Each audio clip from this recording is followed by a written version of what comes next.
Hi viewers, welcome to BS talk show. నేను మీ బుర్రా శ్రీనివాస్.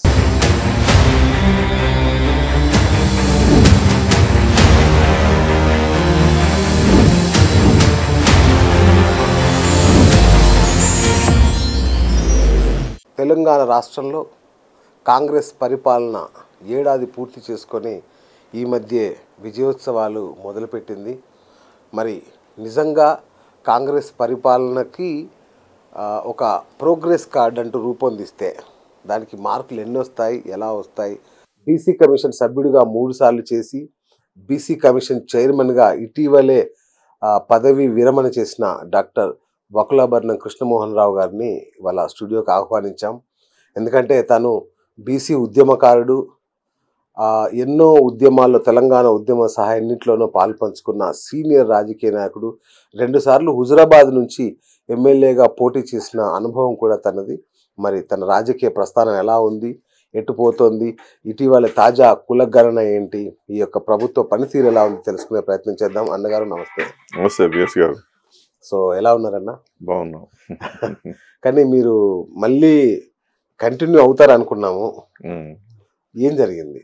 ఏం జరగలేదు. ఇప్పుడు మనం వేరే కొత్త ప్రభుత్వం వచ్చింది, వాళ్ళకు ఉండే ప్రాధాన్యతలు ఉంటాయి.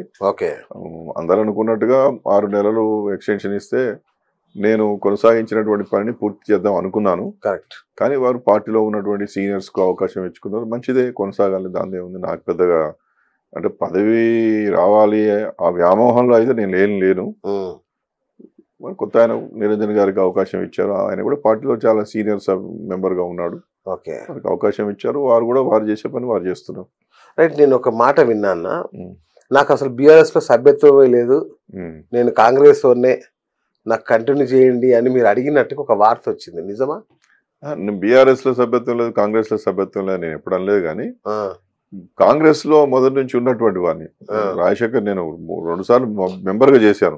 2004 నుండి 2009 వరకు మెంబర్ చేశాను. 2 సార్లు ఎమ్మెల్యే కూడా కంటెస్ట్ చేశాను కదా హుజరాబాద్ నుండి. దాని తర్వాత మళ్ళీ నేను బీఆర్ఎస్ లో అఫీషియల్ గా జాయిన్ అయ్యాను. దాని తర్వాత వారు అప్పుడు బీసీ కమిషన్ సభ్యుడిగా చేశారు, తర్వాత చైర్మన్ గా ఇచ్చారు. అయితే ఈ హోదాలో ఉన్నప్పుడు బీసీ కమిషన్ సభ్యుడిగా కానీ చైర్మన్ గా ఉన్నప్పుడు ఇది సర్వస్వతంత్రమైనటువంటిది క్వాసీ జ్యుడిషియల్ బాడీ. అందువల్ల పార్టీ కార్యక్రమాలకు వెళ్ళడం, జెండా కప్పుకొని తిరగడం, పార్టీ పక్షాన మాట్లాడడం లాంటివి చేయలేము. జడ్జి మాదిరిగా ఉండాలి. కాబట్టి నేను ప్రస్తుతం ఉన్న పదవి ఏ పార్టీకి సంబంధించినటువంటిది కాదు అనేటువంటి పద్ధతిలో నేను అక్కడక్కడ అన్నా, దాన్ని ఏదో తప్పుదో పట్టించి నాకు పార్టీలోనే మెంబర్షిప్ లేదు, నేను కాంగ్రెస్ లోనే ఉన్నా అని చెప్పి మాట్లాడినట్టు. ఇప్పుడు 6 నెలల ఎక్స్టెన్షన్ ఇవ్వడానికి దానికి మెంబర్షిప్ తో సంబంధం లేదు. ఆల్రెడీ చేస్తున్న పనిని కంటిన్యూ చేస్తారు. ఉదాహరణకు తీసుకుంటే గతంలో ఇటీవల వరకు జస్టిస్ జయప్రకాష్ హెగ్డే గారు అని చెప్పి కర్ణాటక బీసీ కమిషన్ చైర్మన్ గా ఉండేవారు. వారు బీజేపీ ప్రభుత్వం ఉన్నప్పుడు వారు బీసీ కమిషన్ చైర్మన్ గా అయ్యారు. తర్వాత గతంలో జరిగినటువంటి ఎన్నికల్లో సిద్ధరామయ్య గారు ముఖ్యమంత్రి అయ్యారు, కాంగ్రెస్ పార్టీ అధికారంలోకి వచ్చింది. ఎప్పుడో 2014-15లో ఆయన ముఖ్యమంత్రిగా ఉన్నప్పుడు, సిద్ధరామయ్య గారు ముఖ్యమంత్రిగా ఉన్నప్పుడు కాంతరాజా బీసీ కమిషన్ చేత కుల సర్వే చేయించారు. అది నివేదిక తీసుకోకుండానే ఆయన పదవి కోల్పోయడం జరిగింది. సిద్ధరామయ్య గారు ముఖ్యమంత్రి అయిన తర్వాత మళ్ళీ ఇప్పుడున్నటువంటి ఏది బీజేపీ నియామకం చేసినటువంటి జయప్రకాష్ హెగ్డే గారు బీసీ కమిషన్ చైర్మన్ గా ఉన్నటువంటి కమిషన్ కి ఆ పాత రిపోర్ట్ మీ దగ్గర ఉంది కాబట్టి దాన్ని అప్డేట్ చేసి ఆ కుల సర్వే మీద నాకు నివేదిక ఇవ్వండి అని చెప్పి వారు టైం అయిపోతే వారికి 4 నెలలు ఎక్స్టెన్షన్ ఇచ్చి వారి ద్వారా నివేదిక తీసుకున్నాడు. అంటే బీజేపీ నియామకం చేసినటువంటి వ్యక్తిని కాంగ్రెస్ సిద్ధరామయ్య గారు ఎక్స్టెన్షన్ చేసి నివేదిక తీసుకున్నాడు. ఆ నివేదిక కూడా కులాలకు సంబంధించినటువంటి తెలంగాణలో జరుగుతున్న కుల సర్వే ఏదైతే ఉందో అలాంటి ఒక ఉత్కృష్టమైన కార్యక్రమాన్ని మరి జయప్రకాష్ హెగ్డే ద్వారా తీసుకున్నారు కదా. అంటే దీని అర్థం ఏంటంటే కమిషన్ కు పార్టీతో సంబంధం ఉండదు, నిష్పక్షపాతంగా వారు స్వతంత్రంగా వ్యవహరిస్తారు. కాబట్టి ఆ యొక్క ఏదైతే అసైన్మెంట్ ఇచ్చినారో అసైన్మెంట్ పూర్తయ్యే వరకు ఒకసారి కాదు 4 సార్లు అయినా దానికి ఎక్స్టెన్షన్ ఇచ్చి ఆ నివేదిక తీసుకోవడం ఒక సత్సంప్రదాయం. ఆ కోవలో నాకు ఒక టర్మ్స్ ఆఫ్ రిఫరెన్స్ ఇచ్చి నేను ఆ పనిలో చాలా పనిచేశాను కాబట్టి మీరు కూడా సర్వే చేయాలనుకుంటున్నారు కాబట్టి ఆ సర్వే బాధ్యతలు నాకు ఇవ్వండి, ఇస్తే నేను దాన్ని సమగ్రంగా ఇస్తా అని చెప్పి అన్నా. నాకున్న సమర్థత, నాకున్నటువంటి అనుభవం తెలియదు ఎవరికి ఉన్నది, అందరికీ తెలుసు కదా. మంత్రులందరూ కూడా ఆయనకి ఇస్తే బాగానే ఉంటది అన్నారు. అని మరి ముఖ్యమంత్రి గారికి వారికి ఉన్న అభిప్రాయం ఏందో నాకు తెలియదు, కానీ వారు ఎక్స్టెన్షన్ ఇవ్వకుండా కొత్త కమిషన్ వేసుకున్నారు. మంచిదే, వేసుకొని నాకేం అభ్యంతరం లేదు. ఇప్పుడు కూడా నేను నిరంజన్ గారి కమిషన్ కూడా మీకు ఏ అవసరం ఉన్నా ఏ సందర్భంలోనైనా నేను మీకు వెన్నుదన్నుగా ఉంటా, నా సలహాలు సూచనలు తీసుకోండి అని చెప్పి వారు ఛార్జ్ తీసుకున్న నాడు వారికి అభినందన తెలిపినా, మరొకసారి పిలిచినప్పుడు వెళ్ళినా, మాట్లాడినా, చెప్పినా, వచ్చినా. ఎందుకంటే ఈ వర్గాల నుండి పుట్టి పెరిగి సుదీర్ఘంగా వీళ్ళ కోసం పనిచేసినటువంటి వాడిని కాబట్టి నాకేం భేషజాలు లేవు, నాకు పదవి రాలేదనేటువంటి ఇబ్బంది నాకేం లేదు. మరి ఇప్పుడు మీరు కాంగ్రెసా బీఆర్ఎస్ఆ స్వతంత్ర అభ్యర్థి? నేను స్వతంత్రంగా ఉండదలుచుకున్నా. అవునా? నేను స్వతంత్రంగా ఉండదలుచుకున్నా. అందరూ ఏమనుకున్నారంటే కొంతకాలం తర్వాత కాంగ్రెస్ పార్టీలో జాయిన్ అయిపోతారు, ఏదో వర్కౌట్ చేసుకొని ఏదైనా పదవి తెచ్చుకుంటారని అందరు అనుకున్నారు. నేను ఇక వర్కౌట్లు ఇవన్నీ చేయదలుచుకోలేదు. ఒక స్వతంత్ర నిర్మాణం చేయాలనేటువంటి ఆశయంలో ఉన్నా. ఎందుకంటే రామ్ మనోహర్ లోహియా గారి సోషలిస్టు భావజాలంతో దేశం అంతా కూడా బీసీలు రాజ్యాధికారాన్ని సాధించడం జరిగింది. ఉమ్మడి ఆంధ్రప్రదేశ్ రాష్ట్రంలో కానీ ఇవాళ తెలుగు రాష్ట్రంలో కానీ ఏనాడు బీసీలు ముఖ్యమంత్రి కాలేకపోయినారు, బీసీలు రాజ్యాధికార స్థాపన చేయలేకపోయినారు. అది ఎందుకు అసాధ్యం అనేటువంటిది నా మనసులో ఎప్పటికీ తొలుస్తుంటది. తప్పనిసరి జరగాలి కదా. ఆనాడు తెలుగుదేశం పార్టీ పెట్టినప్పుడు బీసీలను పెద్ద ఎత్తున ప్రోత్సహించేటటువంటి కార్యక్రమాన్ని ఎన్టీ రామారావు గారు చేశారు. అందువల్ల మా పార్టీ బీసీల పార్టీ అని చెప్పి తెలుగుదేశం పార్టీ చెప్పుకున్నది. తర్వాత వచ్చినటువంటి వాళ్ళు కూడా రాజశేఖర రెడ్డి గారు కావచ్చు, కొంత బీసీ నాయకత్వానికి కొంత అవకాశం ఇచ్చారు. తెలంగాణ రాష్ట్రం ఏర్పడిన తర్వాత చంద్రశేఖరరావు గారికి ఒక దార్శనికత ఉన్నది, లేదని నేను అనను. కానీ భారీ స్థాయిలో బీసీ ప్రాతినిధ్యం పెరగలేదు, రాజకీయ ప్రాతినిధ్యం పెంచే ప్రయత్నం జరగలేదు. కారణాలు ఏమైనా కావచ్చు, రాష్ట్రం చిన్నగా అవడం వలనో, సీట్లు తక్కువ ఉండడం వలనో, అధికారంలోకి రావాలంటే ముందు గెలుపు గుర్రాలనేటువంటి ఒకటి ఉంటుంది కదా, ఆ గెలుపు గుర్రాలను పెట్టుకొని పోవాలనేటువంటి దిశగా ప్రయత్నాలు జరిగినాయో ఏమో తెలియదు. కానీ ఊహించని దిశగా రాజకీయ ప్రాతినిధ్యం పెరగకపోయినా సంక్షేమ కార్యక్రమాలు చేసే ప్రయత్నం చంద్రశేఖరరావు గారు చేశారు. ఇవాళ రేవంత్ రెడ్డి గారు అధికారంలోకి వచ్చిండ్రు. కామారెడ్డి బీసీ డిక్లరేషన్ ఉన్నది, ఇతర డిక్లరేషన్స్ ఉన్నాయి. ఇవాళ బీసీ కులగణన కానీ మొత్తం కుల సర్వే జరుగుతూ ఉన్నది. జరుగుతున్నటువంటి నేపథ్యంలో 11 నెలలే అయింది కదా, వెంటనే పెద్దగా దీని సంవత్సరమే అయింది కదా, పెద్దగా విమర్శించేది ఏముంటది అనేటువంటి విషయంగా నేను ఆలోచించుకుంటూ వచ్చాను. ఎందుకంటే రాజకీయ విమర్శలు చేయడం, ప్రతి దాన్ని రంధ్రాన్వేషణ చేసి విమర్శిస్తూ పోవడం అనేటువంటిది కాకుండా ప్రభుత్వానికి ఉన్నటువంటి చిత్తశుద్ధి ఏమిటి అనేటువంటిది మాత్రం గమనిస్తూ ఉన్నా. అయితే కామారెడ్డి డిక్లరేషన్, బీసీ డిక్లరేషన్ లో ఉన్నటువంటి విషయాల్లో కొన్ని మినహా ఏమీ చేయలేనటువంటి పరిస్థితి ఇప్పటికి కూడా ఉన్నది. చేయాలనేటువంటి సంకల్పం ప్రభుత్వంలో ఉన్నదా లేదా అనేటువంటిది స్పష్టత లేదు. కుల సర్వే చేయాలనేటువంటిది బీసీ కమిషన్ చైర్మన్ గా ఉన్నప్పుడు నేనే బీసీ సర్వే చేయాలని చెప్పాను. నేను ఇచ్చిన బీసీ కమిషన్ ఇచ్చినటువంటి సిఫారసుల మేరకే మంత్రివర్గం ఒప్పుకున్నది, అసెంబ్లీలో పెట్టారు. దాన్ని ఒక జీవో కూడా ఇచ్చారు, జీవో 26 మార్చిలో. అట్లా 7-8 నెలలు దాన్ని భద్రంగా జీవోని దగ్గర పెట్టుకున్నారు. ఇటీవల మహారాష్ట్ర ఎన్నికలు సమీపిస్తున్నప్పుడు ఆదరాబాదరాగా ఈ సర్వేను మొదలు పెట్టారు అనేటువంటి విమర్శలు కూడా ప్రభుత్వం ఎదుర్కొంటున్నది. ఎప్పటికప్పుడు ప్రజాపాలన అన్నప్పుడు మీరు అక్కడ ఏదో కంచెలు కూలగొట్టినామని చెప్పుకుంటున్నప్పుడు కేవలము కంచెలు కూలగొడితే కాదు కదా, పాలన కూడా ఆ తీరుగానే ఉండాలి కదా. మీ పాలనలో ఆ ప్రజాస్వామ్య స్ఫూర్తి నిండుగా కనిపించాలి. అది కనిపిస్తున్నదా లేదా అనేది ఎప్పటికప్పుడు మీరు సమీక్షించుకోవాలి. మరి సమీక్షించుకుంటున్నారా అనేటువంటిది వాళ్ళే చెప్పాలి. నేను విమర్శ కోసం విమర్శ చేయాలి, కమిషన్ చైర్మన్ అయిపోయినా కాబట్టి ఊరికనే ఉన్న మా బిఎస్ అన్న లాంటి వాళ్ళు దొరికితే ఏదో ఇంటర్వ్యూలు ఇచ్చి తిట్టాలి అనేటువంటి దురుద్దేశం నాకు లేదు. మీరు సీనియర్ నాయకుడిగా ఈ రాష్ట్ర ప్రభుత్వ పనితీరును సమీక్షించడం అనేది చాలా ఇంపార్టెంట్. తప్పనిసరిగా ఇప్పుడు ప్రజాస్వామ్యవాదిగా మీరు అసలే ఇండిపెండెంట్. అందుకే చెప్తున్నా, నేను ఏదైనా రాజకీయ పార్టీ ఏమైనా ఇస్తారా అని చెప్పి ఎదురు చూసే వాతావరణంలో నేను లేను. నాకు పదవులు అవసరం లేదు, ఓకే ఏ రాజకీయ పార్టీలో చేరను, ఓకే నేనే ఒక రాజకీయ సిద్ధాంతాన్ని రచించి ఆ సిద్ధాంతం కోసం పనిచేస్తున్నటువంటి నాయకులను సమన్వయం చేయడానికి ఒక సమన్వయకర్తగా ఓకే రామ్ మనోహర్ లోహియా సిద్ధాంత భావజాల వ్యాప్తితో రాజకీయ సమానత్వం, సామాజిక సమానత్వం, ఆర్థిక సమానత్వం, సాంస్కృతిక సమానత్వం దిశగా సిద్ధాంత ప్రచారాన్ని చేయాలనేటువంటి సంకల్పంతో నేనున్నా. కేవలం పదవుల కోసం వెంపర్లాడేటటువంటి విధంగా ఓకే మీరు అవకాశం ఇచ్చారు కాబట్టి మాట్లాడేటటువంటి దృక్పథంతో నేను లేదు. బీసీలు 60% ఉండొచ్చు గాక, ఇంకా ఎక్కువనే ఉండొచ్చు గాక ఈ రాష్ట్రంలో, కానీ అన్ని నియోజకవర్గాల్లో విస్తరించున్నారు కొద్ది సంఖ్యలో.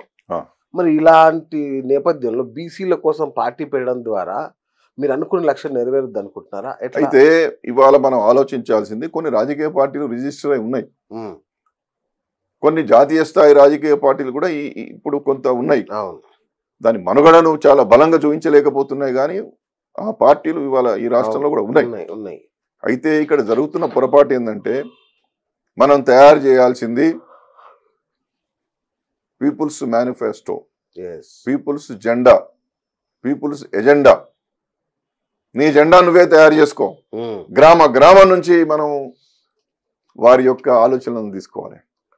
గ్రామం నుండి ఏ ఇష్యూస్ని పెట్టుకొని మనం ముందుకు పోదాం, రాజకీయ అధికార సాధనకు ఏ విధంగా ముందుకు పోదాం అని చెప్పి, అంటే ప్రజా ప్రణాళిక, ప్రజల జెండా మనం ముందు పెట్టుకోవాలి. దాన్ని విరివిగా దాన్ని ప్రచారం చేయాల్సినటువంటి అవసరం ఉంది. గ్రామాన సమావేశాలు జరగాలి, గ్రామాన ఉన్నటువంటి సమస్యల మీద పెద్ద ఎత్తున చర్చలు జరగాలి, ఈ వెనుకబడతనానికి గల కారణాలు ఏంటి చర్చలు జరగాలి. ఇవన్నీ అల్టిమేట్ గా ఈ చర్చల సారాంశంగా నీకున్నటువంటి ఓటు ఎవరికి వేయాలి అనేటువంటి దాని మీద చర్చ జరగాలి.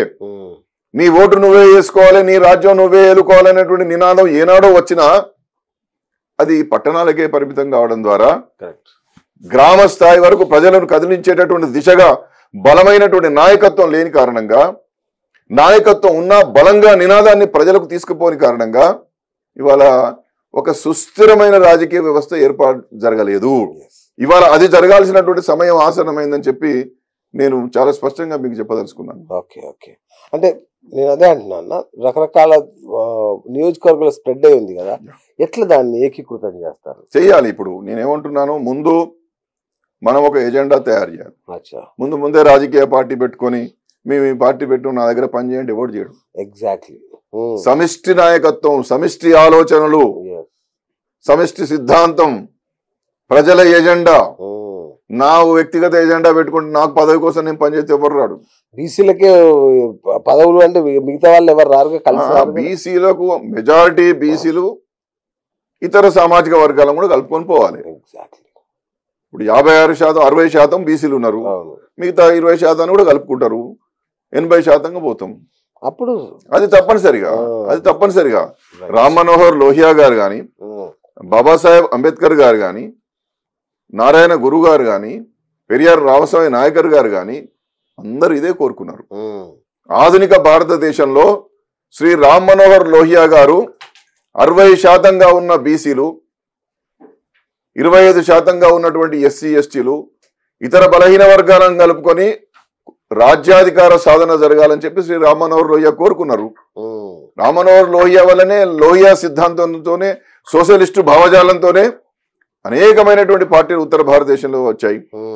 ఆనాడు జనతాదళ్ నుంచి మొదలు పెడితే, జనతా పరివార్ నుంచి నేను ఏదైతే ఇంతకుముందు నేను చెప్పినానో రాజకీయ సమానత్వం, ఆర్థిక సమానత్వం, సాంస్కృతిక సమానత్వం, ఈ 4 సమానత్వాలు ఏవైతే నేను చెప్పినానో ఈ 4 సమానత్వాలను ప్రతిపాదించింది శ్రీ రామ్ మనోహర్ లోహియా గారు. కాబట్టి రామ్ మనోహర్ లోహియా సిద్ధాంత భావజాలం క్షేత్రస్థాయి వరకు తీసుకుపోగలిగినటువంటి సిద్ధాంతపరమైనటువంటి ఆలోచనలు చేయగలిగితే, ప్రజలను దీంట్లో పూర్తి స్థాయిలో భాగస్వామ్యం చేయగలిగితే ఖచ్చితంగా ఈ రాష్ట్రంలో బీసీ పార్టీ ఏర్పడుతుంది, బహుజన రాజ్య స్థాపన జరుగుతుంది. సో దానికి మీరు నాయకత్వం వహించాలి. నేను నాయకత్వం వహించను, నేను సమన్వయకర్తగా. నేను నాయకుని కాదు. ఎప్పుడు కూడా ఒకటి కావాలని కోరుకున్నటువంటి వాడు సమన్వయకర్తగా ఉండాలి, అందరినీ సమన్వయం చేయగలగాలి. మహామహులు పెద్దలు నాకన్నా చాలా పెద్దలు ఉద్యమాన్ని నిర్మించి ఇంత పటిష్టంగా దీన్ని నిర్మాణం చేసింది కదా. నిర్మాణం చేసినటువంటి దానిలో అందరూ ఏకమైతలేరు కాబట్టి ఇంతో అంతో కమిషన్ చైర్మన్ స్థాయికి ఎదిగినటువంటి వ్యక్తిగా నన్ను గౌరవిస్తారేమో అని అనుకొని భావిస్తున్నాను. కాబట్టి అందరినీ సమన్వయం చేసి ఆ శక్తి మీ ఒక్కరికే ఉంది. నాకున్నది నేను అనను సమన్వయం చేద్దామని అనుకుంటున్నా. సమన్వయం చేద్దామని నేను అనుకుంటున్నా. పెద్దలందరి దగ్గరికి వచ్చి వేడుకుంటా. ఒక ఎజెండా తయారు చేస్తాం. ఈ ఎజెండాలో అందరికి కూడా సప్లై చేస్తాం. మార్పులు చేర్పులు చేయమని చెప్దాం. సమావేశాలు నిర్వహిద్దాం. మేధోమథనం చేద్దాం. నిపుణులను ఒక చోటకు తీసుకొచ్చి ఒక వేదిక మీద చర్చలు చేద్దాం. ఆ చర్చల సారాంశంగా వచ్చినటువంటి దాన్ని రాజకీయ ప్రణాళికగా పెట్టి ఆ ప్రణాళికను అందరి ఆమోదం తీసుకొని ఆనాడు రాజకీయ పార్టీ ఏర్పాటు దిశగా పోవాల్సినటువంటి అవసరం ఉంది. ఇది అవుతుందా, ఇది చేయగలుగుతారా అంటే ఒక్కడే ప్రయాణం చేస్తే ఏం జరగదు. అందరం ప్రయాణం చేస్తే ఏదైనా జరుగుతుంది. మనిషి చేస్తేనే ఇది బలంగా తయారవుతుంది. ఇది ఆసన్నమైంది సమయం. ఎవరి దగ్గరనో ఎన్ని రోజులు అడుక్కుందాం. ఈ అడుక్కునే దానికన్నా ఇచ్చేటువంటి స్థాయికి వెళ్ళాలి కదా. మనమే అనేక సందర్భాలు అంటాం, జాబ్ సీకర్ గా కాదురా బాబు, జాబ్ గీవర్ గా ఎదగాలి అంటాం. ఎంటర్ప్రీనర్ గా ఎదగాలి అంటాం. రాజకీయ ఎంటర్ప్రీనర్ కూడా కావాలి. మనము పొలిటికల్ ఎంటర్ప్రీనర్స్ కావాలి. రాజకీయం కూడా ఒక వ్యవస్థ లాంటిదే. ఆ వ్యవస్థను పటిష్టం చేసి సమిష్టి ఆలోచనలతో సమిష్టి ప్రణాళికలతో ప్రజల యొక్క ఆర్థిక ప్రగతికి కావాల్సినటువంటి ప్రణాళికలు సిద్ధం చేసి ముందుకు ఎప్పుడైతే పోతామో రాజకీయ పార్టీ అవతరణ సఫలీకృతం అనేటువంటిది పెద్ద అసాధ్యమైంది ఏమీ కాదని చెప్పి నేను మనస్ఫూర్తిగా భావిస్తున్నాను. సూపర్ అన్న. రైట్. ఈ నేపథ్యంలో మరి ఇప్పుడు కాంగ్రెస్ పరిపాలన ఏడాది పూర్తి చేసుకుంది. విజయోత్సవాలు జరుగుతున్నాయి. నిజంగా ఆ విజయోత్సవాలుగా భావిస్తున్నారా? అంటే ఒకటి, యువకుడు బాగా ప్రజలను ఆకర్షించగలిగిండు, ఏదో మార్పు తీసుకొస్తారని చెప్పి నాకన్నా ఒక సంవత్సరం పెద్ద అనుకుంటా. ఆ వ్యక్తి చాలా పెద్ద ఆయనగా భావించి ఎంతమంది సీనియర్లు ఉన్నా అందరు పక్కన పెట్టి ప్రజలందరూ కోరుకుంటున్నారు అని చెప్పి ఆయనను ముఖ్యమంత్రి చేయడం జరిగింది. వారు అయినారు. సంవత్సర కాలంగా కొంత పరిపాలన జరుగుతూ ఉంది. 6 గ్యారంటీలలో ఎన్ని గ్యారంటీలు సఫలీకృతం అయినాయి, ప్రజలు దాని నుండి లబ్ధి పొందుతున్నారు అనేది నిజంగా నిర్భయంగా చెప్పాలి. ఏమున్నదంట, ఈ పథకం అమలు చేసినాం, ఇంకా చేయలేకపోయినాం. ఆర్థిక పరిస్థితి ఇట్లున్నది, ఇంకా ఇట్లా చేయాలనుకుంటున్నాం అంటే మీరు దాడికి ప్రతి దాడి, విమర్శకు ప్రతి విమర్శ, జుగుత్సాకరంగా మాట్లాడడం, ఈ తిట్ల పురాణాలు వినిపించడం ద్వారా ప్రజాస్వామ్యంలో ఏమవుతున్నదంటే ఎవడన్నా చదువుకున్నవాడో, ఎవడన్నా విజ్ఞుడో, ఎవడన్నా నిపుణుడో, ఎవడన్నా కనీసం నాలాంటి వాడో ఎవడన్నా మాట్లాడంటే ఎవడు తిడుతాడో అని భయపడే పరిస్థితి వస్తుంది. ఇది కాదు కదా. ప్రజాపాలన అన్నప్పుడు ప్రజలు ఏమనుకుంటారు, ఏనాడో సీతారామచంద్ర వాడు ఎవరో ఏమో అన్నాడని చెప్పి ఏదో జరిగినటువంటి వేగులం పెట్టుకొని ప్రజలు ఏమనుకుంటారని చెప్పి రెక్టిఫై చేసుకున్నారు. అలాంటి యుగంలో లేం మనం. పూర్తి ప్రజాస్వామ్యబద్ధమైనటువంటి పరిపాలనను కొనసాగించేటటువంటి రాజ్యాంగబద్ధ పాలన కొనసాగుతున్న సమయం ఇది. ఇలాంటి సందర్భంలో ప్రజలు ఏమనుకుంటారో తెలుసుకోవాలి కదా. సంవత్సరం అయింది, ఇంకా 10 సంవత్సరాలు ఉండాలని అనుకుంటున్నారు కదా. సంవత్సరం అయినప్పుడు ఏం చేసినాం, ఏం చేయలేదు, ఎందుకు చేయలేకపోయినాం, చేస్తాం, అన్ని చేసినామని చెప్పుకోవద్దు. మీరేమనుకుంటున్నారు? అన్ని జరగలేదని నేను అనుకుంటున్నాను. నా వరకే పరిమితమై నేను ఇవాళ మాట్లాడే సబ్జెక్ట్కే పరిమితమై చూసినప్పుడు కామారెడ్డి బీసీ డిక్లరేషన్ లో ఎన్ని చేయగలిగినో చెప్పండి. 2-3 కార్పొరేషన్లు వేసి వదిలేస్తే అయిపోద్దా? మహాత్మా జ్యోతిబా పూలే సప్లైన్ వచ్చినదా? 42% స్థానిక సంస్థల్లో బీసీలకు రిజర్వేషన్లు ఇవ్వగలుగుతారా? స్థానిక సంస్థల రిజర్వేషన్లలో ఏబిసిడి వర్గీకరణ ద్వారా రిజర్వేషన్లు చేస్తామని చెప్పి హామీ ఇచ్చారు కదా. ఆ హామీ నెరవేర్చినారా? మీరు వేసినటువంటి డెడికేటెడ్ కమిషన్ నివేదిక ఎప్పుడు ఇస్తుంది? 42% రిజర్వేషన్లతో ఎప్పుడు ఎన్నికలు పెడతారు? ఇప్పటికే సంవత్సరం దాటిపోయింది కదా. గ్రామాలలో పాలన గాడి తప్పింది. బలువు పోతే బలువు పెట్టేటోడు లేడు, ట్రాక్టర్లో డీజిల్ పోసేటోడు లేడు, నడిపేటోడు లేడు. రెక్కాడితే డొక్కాడకుండా బతికినటువంటి ఆ పారిశుద్ధ్య కార్మికులకు నెలల తరబడి జీతాలు లేవు. కేంద్రం ఇచ్చే నిధులు ఆగిపోయినాయి. ఇవన్నీ జరుగుతాయి అని చెప్పి బీసీ కమిషన్ చైర్మన్ గా నేను ఆనాడే హెచ్చరిక చేసిన. ఇవన్నీ జరుగుతాయి, వెంటనే ఎలక్షన్ల పోండి అని చెప్పిన. 42% మీరు ఇస్తారా? ఇవ్వనప్పుడు ఎందుకు హామీ ఇచ్చిండ్రు? ఇస్తామని చెప్పి గౌరవ ప్రజాప్రతినిధులు చాలా సందర్భాల్లో చెప్తా ఉన్నారు. ఇప్పటికి కూడా అవగాహన రాహిత్యమా, ప్రజలను తప్పుదో పట్టించడమా, ఇది ఏమిటి అని చెప్పి ప్రజల్లో చాలా గందరగోళంగా చాలా విమర్శలు వస్తూ ఉన్నాయి. విమర్శలను అద్భుతమైనటువంటి ప్రజాస్వామ్య రీతిలో స్వీకరించి ఏది చేయగలుగుతామో ఇది చేస్తాం, ఏది చేయలేమో ఇది చేయం, ఇది చేయకపోతే దీన్ని మళ్ళీ ఇంకో రూపంలో మీకు మేలు చేయడానికి ఎట్లా ప్రయత్నం చేస్తాం అనేటువంటి దిశగా ఒక జవాబీదారితనంతో పారదర్శకంగా సమాధానం చెప్పాల్సినటువంటి అవసరం ఉందని చెప్పి నేనేం డిమాండ్ చేస్తలేను, నేను విజ్ఞప్తి చేస్తున్నాను, నేను కోరుతున్నా. నేను ఎందుకు డిమాండ్ చేయడం లేదంటే నేను రాజకీయ పార్టీ నాయకుని కాదు. ఇప్పుడు నేను రాజకీయాల కోసం మాట్లాడుతున్నా. సామాన్య పౌరుడిగా కూడా నేను ప్రజల పక్షాన నీ కామారెడ్డి బీసీ డిక్లరేషన్ లో చెప్పినవి 2-3 మినహా నువ్వు ఏమీ చేయలేదు అయ్యా, చెయ్యవయ్యా అని చెప్పి కోరుతున్నా. చేస్తే నువ్వు 10 సంవత్సరాలు 20 సంవత్సరాలు ప్రజాస్వామ్యంలో మీరు కోరుకునేది మీరు కోరుకుంటారు, మేము కోరుకునేది మేము కోరుకుంటాం. రైట్. స్థానిక సంస్థల ఎన్నికల దృష్ట్యా మీరు అడిగిన 42% రిజర్వేషన్ ఎప్పటి నుంచో డిమాండ్ చేస్తున్న నేపథ్యంలో త్వరలో బీసీ కులగణన చేస్తామని చెప్పి సడన్ గా దాన్ని సమగ్ర కుటుంబ సర్వేగా మార్చాల్సిన అవసరం ఏంటి? దీని వెనక ఏమన్నా కుట్ర ఉందా? కుట్ర అవన్నీ ఏమనను, కానీ మొత్తం సమాజం యొక్క లెక్కలు కావాలని చెప్పి కోరుకున్నారు. చాలా మంచిది, కోరుకోవడమే. నేను కూడా బీసీ కమిషన్ చైర్మన్ గా ఉన్నప్పుడు నేను కులగణన చేయండి అని చెప్పి, బీసీ గణన చేయమని చెప్పి నేను రికమెండ్ చేసిన. నా పరిధి మేరకు నేను చేసిన. సరే, మీరు మంత్రివర్గం ఆమోదించింది బీసీ గణననే. తర్వాత అసెంబ్లీకి పోయేసరికి అది కులగణన అయింది. అప్పటికప్పుడు ప్రవేశపెట్టే దశలో అటు ఇటు చర్చలు అవి ఇవి జరిగిన తర్వాత ఇది ఎస్సీ ఎస్టీ బీసీ మైనారిటీలు అందరికీ జరిగినటువంటి గణన అన్నారు. మంచిదే, కానివ్వండి, ఏమున్నది దాంట్లో. ఈ సమాజం మొత్తం ముఖ చిత్రం అందుబాటులోకి వస్తుంది కదా, గొప్పదే అనుకున్నాం. దాని తర్వాత 7 నెలల దాకా దాని మీద చర్చ లేదు. ఇది ఇటీవల 1 నెల 2 నెలల క్రితము ఇదంతా ఆల మేఘాల మీద చేసిర్రు. శ్రీ రాహుల్ గాంధీ గారు మొన్న వచ్చి మాట్లాడిపోవడం జరిగింది. వారేమో ఎక్స్రే చేయమన్నారు, గౌరవ ముఖ్యమంత్రి గారేమో మొత్తం హోల్ బాడీ చెకప్ చేస్తున్నాడు, కంప్లీట్ ఎంఆర్ఐ చేస్తున్నాడు. ఎంఆర్ఐ ఎందుకయ్యా అంటే నాకు మొత్తం తెలవాలి అంటున్నాడు. ఆనాడు శ్రీ రేవంత్ రెడ్డి గారు ఎమ్మెల్యేగా ఉన్ననాడు మెడ మీద తలకాయ ఉన్నోడు ఎవడన్నా ఆస్తుల వివరాలు ఇస్తాడా అనే, ఎవడో పనికి మానవులు పంపించి మా అన్న అడుగుతాడు ఏందని చెప్పి శ్రీ రేవంత్ రెడ్డి గారు అడిగినారు. మొత్తం బ్రహ్మాండంగా ఎక్కడ పడితే అక్కడ చూసుకోవచ్చు, మనం అనేది ఏం లేదు. కేసీఆర్ గారు చేసిన దానికే మెడ మీద తలకాయ లేనోడు సమాధానం చెప్పినప్పుడు ఆనాడు ఇంకా ఇవన్నీ లేవు, ఇంత డీటెయిల్స్ లేవు దాంట్లో. నువ్వు ఓల్డ్ డీటెయిల్స్ అడిగినావు. ఒక ప్రశ్నావళి తయారు చేసేటప్పుడు బీసీ కమిషన్ లాంటి వాళ్ళం మేము తయారు చేసి పంపించినాము. అనేకమైనటువంటి ప్రామాణిక పద్ధతులను నేను దీని తయారీలో మీ హస్తం ఉండేది నేను పంపించిన.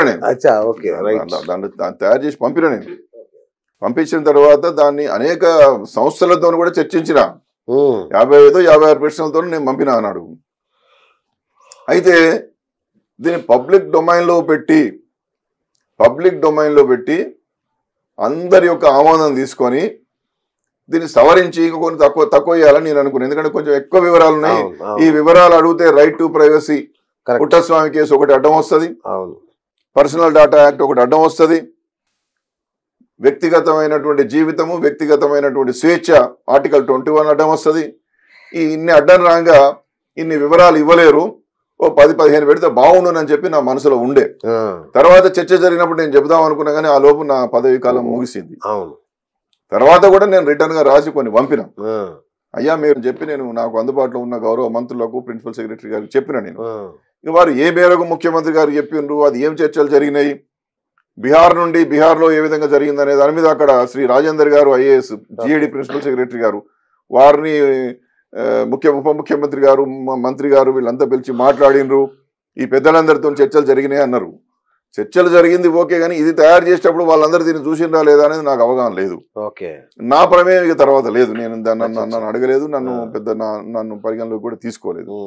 కాకపోతే వాళ్ళు ఏంటంటే పైలట్ ప్రాజెక్ట్ గా ఒక విలేజ్ తీసుకొని దీన్ని యుద్ధ ప్రాతిపదికన చేసి అక్కడ ప్రజల నుండి వచ్చినటువంటి వివరాలను ఆ యొక్క అడ్వైజర్స్ ని వాటిని అన్నింటి కూడా తీసుకొని దీన్ని సవరణలు చేసి పోతే బాగుండు.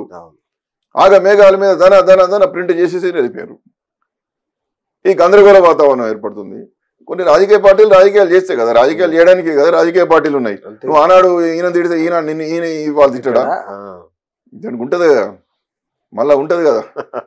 Back to the society. అంతే కదా. కాబట్టి ఈ రాజకీయాల జోలిని పక్కన పెడితే వివరాలు ఇవ్వడానికి ప్రజలు పెద్దగా ముందుకు రావడం లేదు. హైదరాబాద్ లో అయితే పెద్దగా ఏం జరుగుతలేదు. గ్రామాలలో కూడా నా దగ్గరికి రాలేదు, మీ దగ్గర రాలేదు, నా దగ్గర రాలేదు, ఎవరి దగ్గర రాలేదు. రెవెన్యూ మంత్రి గారేమో 70% 80% అయిపోయింది అంటాడు. మరి ఎక్కడికి పట్టుకుపోయింది? ఏదో ఒక ములుగు జిల్లాలో ఒక జిల్లాలో అయిపోతుంది కాదు కదా. ఇప్పటికైనా ప్రజలను చైతన్యవంతం చేసి దాంట్లో మీకు గోప్యత హరించి వేసేటువంటి ఇవ్వకండి, కానీ మీ వివరాలు ఇవ్వండి అని చెప్పి సమర్థవంతంగా వివరాలన్నీ కూడా ఇంటింటికి వెళ్ళి సేకరిస్తే లెక్కలు వస్తాయి. లెక్కలు వచ్చిన తర్వాత ఎవరి వాటా ఏందో తెలుస్తుంది. అప్పుడు అడుగుదామని నేను అనుకుంటాను. మా వాటా ఏందో, మా వాటా ఎంతనో, మా వాటా ప్రకారం మాకు షేర్ ఇవ్వమని మేము అడుగుదాం అనుకుంటున్నాం. మేము ఎంతమందిమో మాకు అంత వాటా, నువ్వు ఎంతమంది ఉందో నీకు అంత వాటా, అంతే కదండి. ఈ లెక్కలు తేలిన తర్వాత అదే కావాల్సింది. ప్రజాస్వామ్యం యొక్క స్ఫూర్తి ఏమిటి? జనాభా తమాషా మేరకు అవకాశాలు కల్పించబడాలి. మరి నేను ఎంతమంది ఉంటే నాకు అంత వాటా రావాలి కదా. ఆ వాటా రాని వాళ్ళని చెప్పి నేను అడుగుతున్నా. ఈ సర్వేను జయప్రదం చేయమని చెప్పి కూడా ప్రజలకు చేతులు జోడించి కోరుతున్నాను. ఈ సర్వేను వ్యతిరేకించకండి.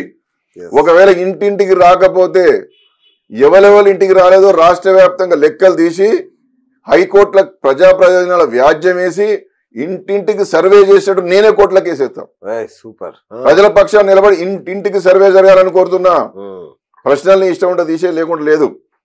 వివాదాస్పదమైనవి, గోప్యతను హరించి వేసే ప్రశ్నలనే తొలగించామని నేను కూడా కోరినా. నువ్వు చేసేటట్టు లేవు. ప్రజలు ఇస్తారు లేకుండా లేదు. కానీ కులాలు, ఉపకులాలు, జీవన స్థితిగతుల గురించి ఇంటింటికి వెళ్ళి 100కు 100% సర్వే చేయాల్సినటువంటి అవసరం ఉన్నది. 75% అయిందని ఇవాళ 4 రోజులు వెనక 80%, ఇంకో 3 రోజులు వెనక 90%, ఇంకో 3 రోజులు వెనక 100% అయిందని చెప్పి నువ్వు చేతులు ఎత్తేస్తే ఎవరెవరి ఇంటికి రాలేదో రాష్ట్ర వ్యాప్తంగా డాటా తెప్పించి వాటినన్నింటినీ కూడా క్రోడీకరించి ప్రజా ప్రయోజన వ్యాజ్యం కింద మళ్ళా సర్వే చేయాలనేటువంటి దాంతో నేను హైకోర్టును ఆశ్రయిస్తా అని చెప్పి కూడా ప్రభుత్వానికి మనవి చేస్తున్నా, విజ్ఞప్తి చేస్తున్నా. నేను సూచన చేస్తున్నా, హెచ్చరిక అని కూడా అంటలేను. దయతో సక్రమంగా సర్వే నిర్వహించమని కోరుతున్నా. రైట్. చాలా మంది అభిప్రాయం కూడా ఇదే. ఏమని, వీళ్ళని బీసీ కులగణన కదా అడిగింది, స్థానిక సంస్థల ఎన్నికల కోసం కదా, హఠాత్తుగా ఇది ఎందుకు పెట్టుకున్నారు?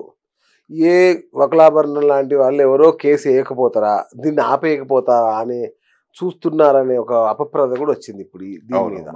నేను వ్యతిరేకంగా, అంటే మీరు ఏదన్నా కారణంగా చేయకపోతే ఇంటింటికి రాకపోతే అవును 100% సర్వే జరగకపోతే కేసు వేసి సర్వే చేయించడానికి చేస్తా. సర్వే కావాలని కోరుకున్నాను నేను. సర్వేని ఆపడానికి ఇవ్వడానికి చేస్తే నేను ఏం చేయలేదు. ఎగ్జాక్ట్లీ. అట్లా ఆపడానికి వీలుగానే అది తయారు చేసారు. నువ్వు రైట్ టు ప్రైవసీ చూడవా? పుట్టస్వామి కేసులో 9 మందితో కూడినటువంటి రాజ్యాంగ ధర్మాసనం గోప్యత ప్రాథమిక హక్కు అని చెప్పి యునానిమస్ గా రికగ్నైజ్ చేసినప్పుడు గోప్యతకు సంబంధించిన ప్రశ్నలు అంత విచ్చలవిడిగా విరివిగా ఉంటే రేపు నష్టం జరుగుతుందని చెప్పి ప్రాథమికమైనటువంటి అప్రమత్తత కూడా నువ్వు ప్రదర్శించావా? చూసుకోవా? ప్రొటెక్షన్ యాక్ట్ లేదా డాటా సెక్యూరిటీ ప్రొటెక్షన్ యాక్ట్ ఏం చెప్తున్నావు చూడవా? న్యాయ నిపుణుల సలహాలు తీసుకోరా? ఊరికే ఎట్లా పోతారండి? అయినా పర్వాలేదు, మీ ఇష్టం డీరీ లేకుండా లేదు, కానీ సర్వే సక్సెస్ఫుల్ కావాలి. సర్వే జరగాలి, ఇంటింటికి రావాలి. రాకపోతే నేను కేసు ఎత్తానని చెప్తాను కదా. నేను ఇక్కడ సక్సెస్ కాకపోతే సుప్రీంకోర్టు కూడా పోతా. ఆ డాటా తేలిన తర్వాత 42% బీసీలకు ఇచ్చిన తర్వాత స్థానిక సంస్థల్లో ఎన్నికలు జరగనిస్తాం. అప్పటిదాకా జరగనీయం. నువ్వు ఎందుకు హామీ ఇచ్చినావు? నాకు హామీ ఇస్తేనే కదా మా బీసీ వర్గాలకు 42% రిజర్వేషన్ స్థానిక సంస్థల్లో పెడతానంటేనే కదా ఓట్లు వేసి వాళ్ళ అధికారంలోకి తీసుకొచ్చింది.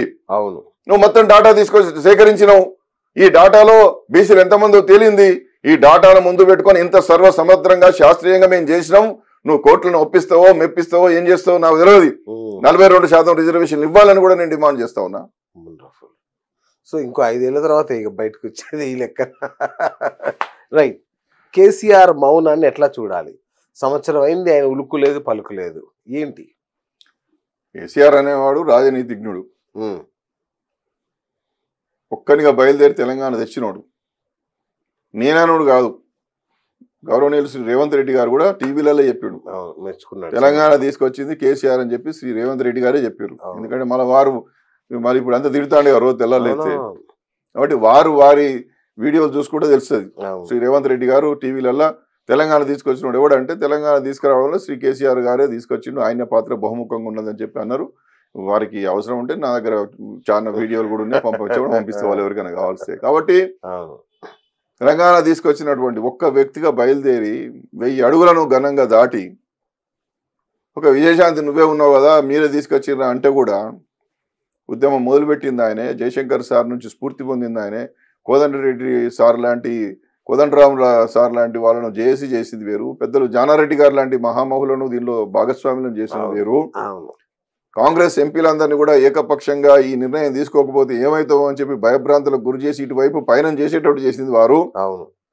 ఆ ఉద్యమంలో కీలక పాత్ర వహించినటువంటి బీసీ సంక్షేమ శాఖ మంత్రులు శ్రీ పొన్నం ప్రభాకర్ గారు కావచ్చు, శ్రీ గుత్తా సుఖేందర్ రెడ్డి గారు కావచ్చు, ఆనాడు జైపాల్ రెడ్డి గారు కావచ్చు, లేకపోతే శ్రీ సర్వే సత్యనారాయణ గారు కావచ్చు, శ్రీ మధు యాష్కి గారు కావచ్చు, ఇలాంటి పెద్దలందరూ కూడా తెలంగాణ కోసం పోరాటం చేసిండ్రు, ఆరాటపడ్డారు. ఈడ ఉద్యమం ప్రజల్లో బలంగా ఉన్నది కాబట్టి ఈ పెద్దలందరూ కూడా పనిచేసారు. వారి పాత్రను కూడా మనం కాదనలేము, వారిని అందరినీ మనం తప్పనిసరిగా తెలంగాణ రాష్ట్ర సాధనలో ఈ మహనీయుల యొక్క పాత్ర ఉందని మనం చెప్పుకుంటాం. కానీ కీలకంగా నాయకత్వం వహించినటువంటి వాడు ఎవడయ్యా అంటే కేసీఆర్ కదా. కేసీఆర్ వల్లనే కదా ఈ ఉద్యమం ఇంత బలంగా ఉంది. అంత పెద్ద వ్యవస్థను నడిపి రాష్ట్రం తీసుకొచ్చి 10 సంవత్సరాలు నడిపినోడు మౌనంగా ఉంటాడా? కాబట్టి వారిని అనవసరంగా మనము రెచ్చగొట్టడం మంచిది కాదు. మొక్క కూడా మొలవని అది వారి భాషలో వారు మాట్లాడుతున్నప్పుడు ఏమైపోయిందంటే శ్రీ కేసీఆర్ గారు మాట్లాడినటువంటిదేమో వారి మాట్లాడినటువంటి సందర్భం వేరు. సరే, రాష్ట్రంలో ప్రభుత్వంలో ముఖ్యమంత్రి అయిన తర్వాత కూడా అంత పరుష పదజాలం కాకుండా కొంత వారి స్టైల్లో వారు మాట్లాడారు. దాని తర్వాత శ్రీ బండి సంజయ్ గారు కూడా అదే పద్ధతిని అవలంబించారు.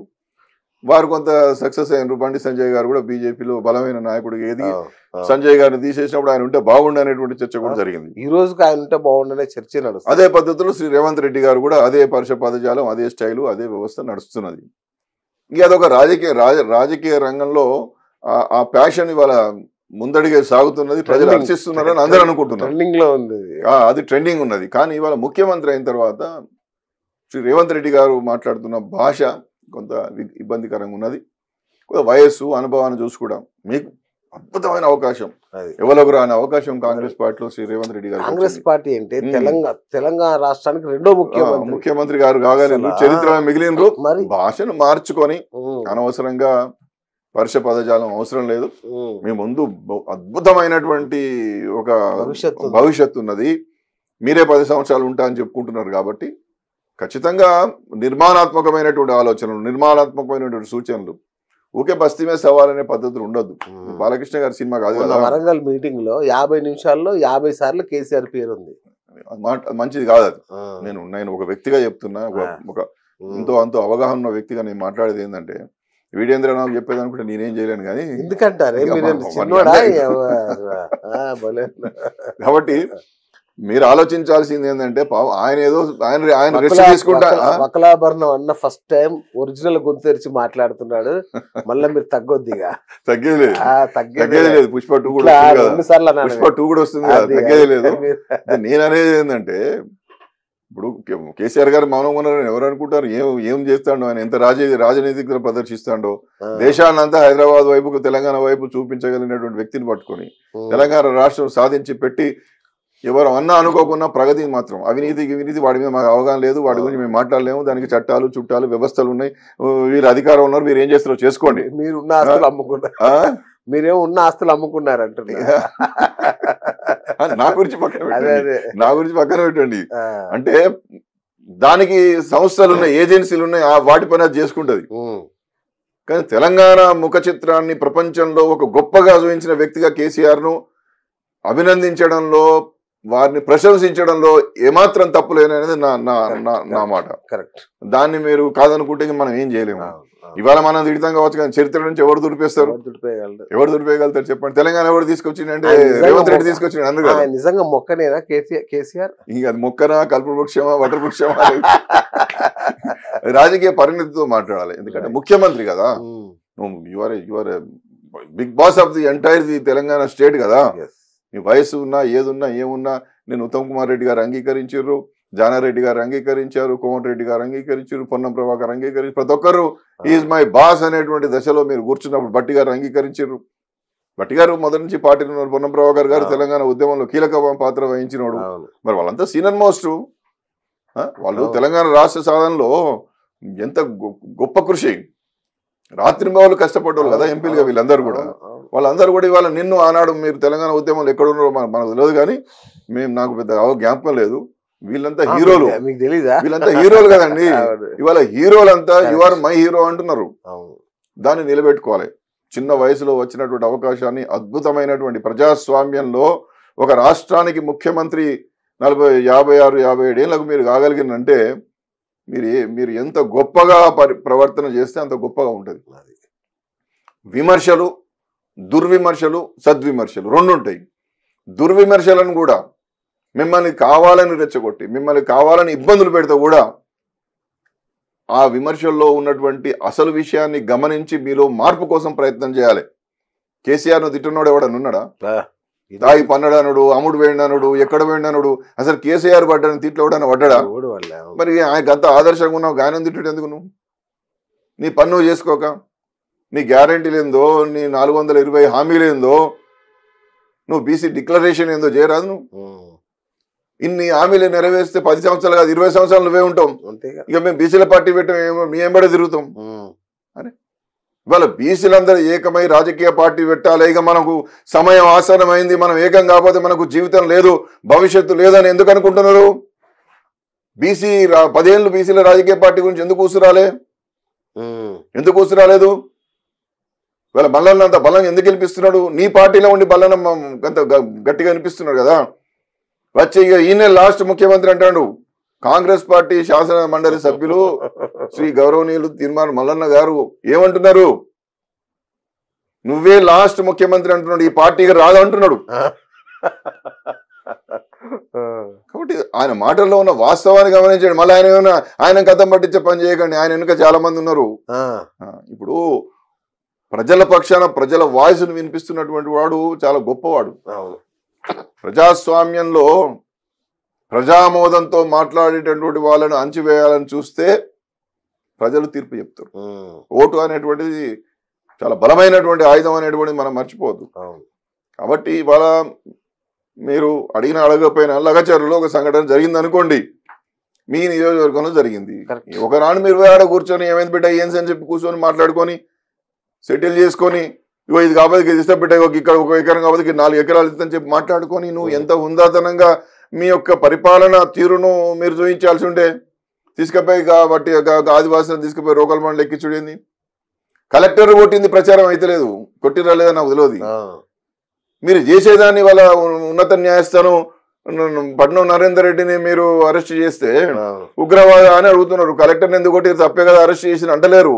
అంటే మీరు ప్రజెంట్ చేయడంలో ఎంత వెనకబడిపోతున్నారు చూడండి. మీరు ఆ వాస్తవాన్ని గమనించండి. మానవ హక్కుల కమిషన్ వచ్చింది, ఎస్సీ ఎస్టీ కమిషన్ వచ్చింది, రేపు మాపు ఇక్కడ ఎస్సీ ఎస్టీ కమిషన్ పోతున్నది. మీరు తీసుకుపోయి బాగా ఎట్లా పడితే అట్లా కొడితే అవన్నీ ఫోటోలు తీస్తే వెనుక భాగంలో కొట్టినాయి, ముందు భాగంలో కొట్టినాయి, కాళ్ళు వాసినాయి, కనపడుతూనే ఉండే. ఎందుకు అది ఏం అవసరం? గంత దెబ్బలు కొట్టాల్సిన అవసరం ఏమున్నది? వాళ్ళని గంతకి చలికాలంలో గంత కొట్టుడేందుకు? కాబట్టి ఆదివాసులను పట్టుకపోయి కూర్చోబెట్టి మాట్లాడుకోవాలి. ప్రజాస్వామ్యం అండి. ఆనాడు రాజశేఖర రెడ్డి గారు ఉన్నప్పుడు ఏం జరిగింది? అడవులు నన్నలను తీసుకొచ్చి చర్చలకు కూర్చోబెట్టి వాళ్ళ యొక్క సమస్యలన్నీ తెలుసుకున్నాడు. అది అయిందా కాలేదా పక్కన పెట్టండి. కానీ ఎంత అది ఏంది, చాలా పెద్ద మూమెంట్ కదండి. అన్నలే వచ్చి బయటకు వచ్చి మాట్లాడండి, పిస్తోల్ పట్టుకుని వచ్చి పట్టుకుని రండి కూర్చొని మాట్లాడన్నారు. అంతకన్నా ఏముంటది? ప్రజాస్వామ్యం యొక్క సౌందర్యం అది. కాబట్టి మీ నియోజకవర్గంలో జరిగినటువంటి ఒక సంఘటనను రాజకీయ పార్టీలు రాజకీయం చేసే ప్రయత్నం చేస్తే అండి, ఎవడు వాడుకోవాలని వాడు వాడుకుంటాడు. ఒక్క నిమిషం, ఒక 10 నిమిషాలు నువ్వు క్లోజ్ చేయొచ్చు దాన్ని, మీకు పరిణతి ఉంటే. వాటి దయతో ఇలాంటి మంచిది కాదు. ఈ దాడులు, పోలీసులతో కొట్టించుడు ఎంత మంచిది కాదు. ఏం అవసరం ఉన్నది? మీరే రాజు, వాళ్ళని పిలుచుకొచ్చుకో. ఊళ్ళో నువ్వే ఎమ్మెల్యే, మీరే ఎమ్మెల్యే. అడవి కూర్చోవాలి, టెంట్ వేయాలి, కూర్చోబెట్టాలి, భోజనాలు పెట్టి బిడ్డ ఏమైంది చెప్పండి, గట్లేం చేస్తారు కదా, చేస్తారా, నేను ఉన్నాగా నేను లేనా అని చెప్పి మాట్లాడుకొని. మాజీ సర్పంచ్ ఆత్మహత్య ఏం చెప్పాలి? ఇక అవన్నీ నేను మాట్లాడలేను. నాకు చాలా విషయాలు ఉన్నాయి, చాలా విషయాలు అక్కడ జరుగుతున్నాయి. వాటికనే వాడిని ఫోన్ చేసి అడిగితే అన్ని చెప్తాను. ఇది ప్రజాస్వామ్యము. ప్రజాస్వామ్యంలో అణచివేత నిశ్శబ్ద విప్లవానికి దారితీస్తుంది, సామాజిక అసమానతలకు దారితీస్తాయి, శక్తుల పునరేకీకరణకు దారితీస్తాయి. ఇది మంచిది కాదు. సంవత్సరం లోపల నీకు ఇన్ని విమర్శలు ఎందుకు? ఇంత అతలాకుతలమైన పరిస్థితి ఎందుకు రాష్ట్ర ప్రభుత్వం మీద? మహామౌలు నీ చుట్టూన్నటువంటి మంత్రులంతా ఓని మించిన మంత్రి దామోదర్ రాజనరసింహ గారు ఆనాడు ఉప ముఖ్యమంత్రి చేశారు. ఉత్తమ్ కుమార్ రెడ్డి గారు చాలా సీనియర్ మోస్ట్ పర్సన్, ఏనాడు ఓటమి ఎరగకుండా మనిషి. జానారెడ్డి గారు ఎమ్మెల్యేగా పోటీ చేయకుండా కొడుకు ఎంపీ ఎమ్మెల్యే అయినరు. ప్రశాంతంగా అనేకమైన సూచనలు ఇవ్వడానికి సిద్ధంగా ఉన్న మనిషి జానారెడ్డి గారు మీకు అందుబాటులో. కోమటిరెడ్డి ఉన్నాడు, ఎంతో మంది, పొన్నం ప్రభాకర్ లాంటి బీసీ నాయకుడు ఉన్నాడు. మహేష్ గౌడ్ను మీరు పిసిసి అధ్యక్షుని చేసిండ్రు. ప్రతి విషయానికి మహేష్ గౌడ్ గారితో అనేక సమస్యలు పరిష్కరించడానికి మీకు అవకాశం ఉన్నది. మీరే పోవాలని ఏం లేదు కదా. కాకుంటే ఆ సమన్వయ లోపం జరుగుతున్నది, సమాచార లోపం జరుగుతున్నది, మీ చుట్టూ వలయాలు ఏర్పడ్డాయి. మిమ్మల్ని గెలవాలంటే చాలా కష్టమైపోతున్నది. అక్కడ కంచెలు కూడా కొడితే కాదు కదా, అక్కడ ఎవరు ఉంటున్నారో మాకు తెలుస్తలేదు. తీసుకపోయి కాగితం ఇస్తే ఏం పరిష్కారాలు ఒక్కటి చెప్పండి. ఎన్ని కాగితాలు తీసుకున్నారు, ఎంత పరిష్కారం అయింది, అక్కడ ఓటు పనిచేసిన ఓటు పోతులేరు. ప్రణాళిక సంఘం ఉపాధ్యక్షుడు చిన్నారెడ్డి గారు పెట్టిన ఉత్తముడు ఆయన. మరి ఏమన్నా దీన్ని పరిష్కారం చేయడానికి మరి వారికి ఏమైనా అధికారాలు ఇచ్చిర్రా, ఏం చేసినా నాకు తెలియదు. కాబట్టి నేనేమంటున్నా అంటే ప్రజారంజకమైన పాలన, ప్రజాభీష్టం మేరకు ప్రజలు కోరుకున్న విధంగా ప్రజల సమస్యలను పరిష్కరించడానికి, మీకు సేవ చేయడానికి మీకు అద్భుతమైన ప్లాట్ఫామ్ ప్రజలు ఇచ్చినప్పుడు ఉపయోగించుకోవడంలో, సద్వినియోగం చేసుకోవడంలో వెనుకబడిపోతున్నారు. నాకు అధికారం ఉంది, నేను అధికారాన్ని చెలాయిస్తా అంటే ఏం చేయలేము దాన్ని. రైట్ అన్నగారు, 1 year అవుతుంది ఇప్పటికీ. చాలా శాఖలు ఇంకా సీఎం గారి దగ్గరే ఉండిపోయాయి. మంత్రివర్గ విస్తరణ జరగట్లేదు. ఏమై ఉంటది? అసలు చేస్తారా చేయరా? అదే పెద్ద అనుమానం. ఇప్పుడు ఎంబీసీలకు ప్రత్యేకమైన మంత్రిత్వ శాఖ పెడతాడు, మంత్రి ఇస్తున్నాడు, ఇవ్వలేదు. అతిపెద్ద శాఖ అయిన విద్యాశాఖకు ఇంతవరకు మంత్రి లేడు, హోం మంత్రి లేడు. ఇట్లా అన్ని ఆయన దగ్గరనే పెట్టుకుంటున్నాడు. చాలా మందికి చాలా ప్రామిసెస్ చేసిండు, ఆ ప్రామిసెస్ అన్ని ఏవి నెరవేరడం లేదు. కాబట్టి ఇవాళ శ్రీ రేవంత్ రెడ్డి గారికి ముఖ్యమంత్రిగా అధిష్టానం వద్ద ఉన్నటువంటి బలం ఎంత, బలహీనత ఎంత అనేది తెలుస్తలేదు. 6 మంత్రులను ఇంతకాలం ఎందుకు పెట్టాలి? విద్యాశాఖలో కొంత గందరగోళ వాతావరణం ఏర్పడ్డది. పాప ఆయన ప్రిన్సిపల్ సెక్రటరీ శ్రీ బుర్రా వెంకటేశం గారు కొంత నిబద్ధతగా పనిచేస్తున్నాడు. ఆడ ఒక మంత్రి ఆయన్నే పనిచేస్తున్నాడు. ఒక సీనియర్ ఆఫీసర్, సిన్సియర్ ఆఫీసర్ కాబట్టి అందరినీ సమన్వయం చేసి నడిపించుకొస్తున్నాడు. కానీ వారికి కూడా ప్రెషర్ ఎక్కువ అవుతున్నది కదా. చాలా ఎన్నం చేయగలుగుతాడు? బీసీ వెల్ఫేర్ ప్రిన్సిపల్ సెక్రటరీగా మొన్నటి వరకు ఉండే, మొన్న మారిందని తెలిసింది. వారే గవర్నర్ గారికి ప్రిన్సిపల్ సెక్రటరీగా ఉన్నారు. ఇవన్నీ వారే చూసుకోవాలి. కాబట్టి ఒక వ్యక్తిని ఆయనకి ఏదైనా సంకల్పంతో, ఆయనకు కష్టపడి చదివి ఎదిగినటువంటి వ్యక్తి వెంకటేశం గారు కాబట్టి, పేదరికం విలువ తెలిసినటువంటి వాడు కాబట్టి నిబద్ధతతో పనిచేస్తున్నాడు. కానీ ఎంతకాలం అని అధికారుల మీద నడుపుతాం మనం? దానికి ఒక మంత్రి ఉంటే విధానపరమైన నిర్ణయాలు తీసుకోవడానికి అవకాశం వస్తుంది. ఆ మంత్రి ముఖ్యమంత్రి గారి దగ్గరికి నేరుగా పోగలుగుతారు. ఒక అధికారి పోయి అనేక విషయాలు చెప్పలేడు, అధికారికి లిమిటేషన్స్ ఉంటాయి. మంత్రి రాజకీయం కాబట్టి మాట్లాడుకోగలుగుతాడు. అట్లే అనేక శాఖలకు వాళ్ళ మంత్రులు లేరు. ఎంబీసీ మంత్రి ఎప్పుడు ఇస్తారో కూడా మేము అడుగుతున్నాం. ఎందుకంటే ఎంబీసీలకు ప్రత్యేకమైన మంత్రిత్వ శాఖ అన్నాడు, సంచార కులాలకు 5%, 5% సపరేట్ రిజర్వేషన్స్ అన్నాడు. బీసీ అదే ఇప్పుడు డెడికేటెడ్ కమిషన్ ద్వారా 6 నెలల్లోగా నివేదిక తీసుకొని 42% బీసీలకు రిజర్వేషన్స్ ఇస్తాను లోకల్ బాడీస్లో. అక్కడ కూడా కేటగిరీస్ చేసి ఇస్తా అన్నాడు. ఇవన్నీ డిక్లరేషన్లు చాలా స్పష్టంగా పెద్దలు సిద్ధరామయ్య గారిని తీసుకొచ్చి కామారెడ్డిలో బీసీ డిక్లరేషన్ చేసిండ్రు. డిక్లరేషన్ లో ఉన్నాయి 4-5 కార్పొరేషన్లు ఇచ్చిండు, 4-5 ఏదో చేసిండు, వదిలేసిండు. కాబట్టి హామీలు నిలబెట్టుకోవడంలో వెనుకబడుతున్నారు, నిధుల కేటాయింపులో వెనుకబడుతున్నారు, పరిపాలనను పారదర్శకంగా ఇవ్వడంలో వెనుకబడుతున్నారు. వెరసి నాయకత్వంలో ఉన్నటువంటి పటిమ తగ్గిపోయింది, నాయకత్వంలో పరిణతి లేదు అనేటువంటి అపప్రదను కూడా ఈ రాష్ట్ర ప్రభుత్వం మూటగట్టుకుంటున్నది. కాబట్టి అన్ని ఆలోచనలు చేసి ఇంకా చాలా 4 సంవత్సరాల అవకాశం ఉన్నది. ఇంకా బాగా చేస్తే ఇంకా అవకాశం ఉంటుంది. చిన్న వయస్సు, యువ నాయకత్వం, ముఖ్యంగా కూడా ప్రధానంగా కూడా రేవంత్ రెడ్డి గారితో నేను చాలాసార్లు కలిసిన కదా, మనిషి చాలా చాలా సూపర్గా కనపడతాడు. మైక్ పట్టుకుని నేను తిట్ల పురాణం మనం బయట వింటాం తప్ప వ్యక్తిగా చాలా మంచోడు, బాగా మాట్లాడుతాడు, అన్న అంటాడు, రెస్పెక్ట్ చేస్తాడు, చాలా సింపుల్ గా ఇప్పుడు మనం ఎట్లా మాట్లాడుకుంటాం. కానీ మరి ఆ పరిపక్వత కలిగినటువంటి పరిపాలన తీరు తన పాలనలో కనిపించడం లేదు. ఎవడైనా మాట్లాడితే కథమే ఇక వాడు అటాక్ ఇవ్వని, ఒకటే తిట్టుడు అని. తిట్ల పురాణం బంద్ చేసి, బూతు పురాణం బంద్ చేసి తెలంగాణ లేనటువంటి కొత్త సంస్కృతి వద్దు.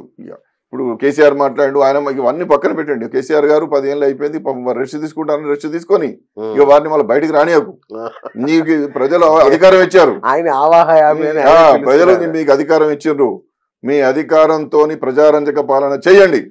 మీ వెనక అందరు నడవడానికి సిద్ధంగా ఉన్నాం. మీరు చేస్తలేరు కాబట్టి మేము కొత్త ఆలోచనలు చేసుకుంటాను.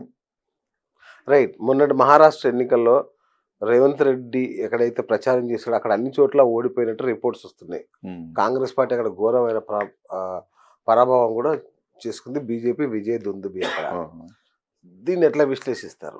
విశ్లేషణ అంటే ఒక రేవంత్ రెడ్డి గారు పోతే గెలుపు ఓటములను నిర్ధారిస్తారని మనం ఎట్లా అంటాం? అనేకమైన అక్కడ వాళ్ళు కూడా అక్కడ ఉన్నటువంటి లోకల్ పార్టీ ఆ నాయకత్వం బలమైన ఫోర్స్ గా కూడా కనిపించాలి కదా. వాస్తవంగా వాళ్ళకు చాలా స్కోప్ ఉండే, అక్కడ గెలవడానికి చాలా స్కోప్ ఉండే, మరి అట్లా గెలవలేదు. కాకపోతే మరి పవన్ కళ్యాణ్ పోయిన చోట గెలిచిండ్రని మాత్రం మీడియా పెద్ద ఎత్తున ప్రచారం చేస్తుంది.